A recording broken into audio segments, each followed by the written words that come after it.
Bonjour, je suis Frédéric Barjon, coach de vie à Paris, et je vais vous expliquer comment gérer une crise d'ado avec un coach de vie. Pour commencer, je dirais qu'une crise d'ado n'est pas grave, n'est pas dramatique, elle est juste normale. Il est important d'avoir en tête qu'un ado, dans cette période-là, met en place sa personnalité, donc forcément il va se confronter à ces modèles qui sont ses parents. Le fait qu'elle soit normale n'enlève pas son côté difficile à vivre, violent et qui remet aussi en question un petit peu tout le monde dans la famille.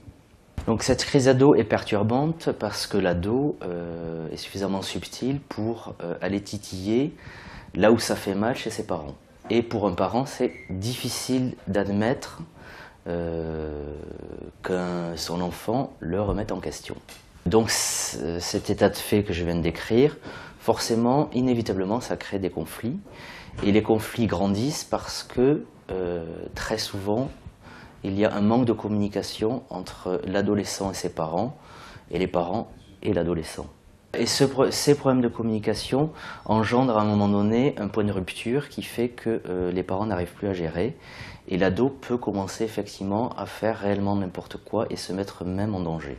Donc dans ce contexte-là, un coach de vie va intervenir essentiellement sur la non-communication, donc qui va concerner à la fois l'ado, donc des séances avec l'adolescent, mais aussi et surtout des séances avec les parents, parce que très souvent on s'imagine que c'est l'adolescent qui est défaillant, mais souvent c'est juste la cellule familiale qui présente un peu des dysfonctionnements.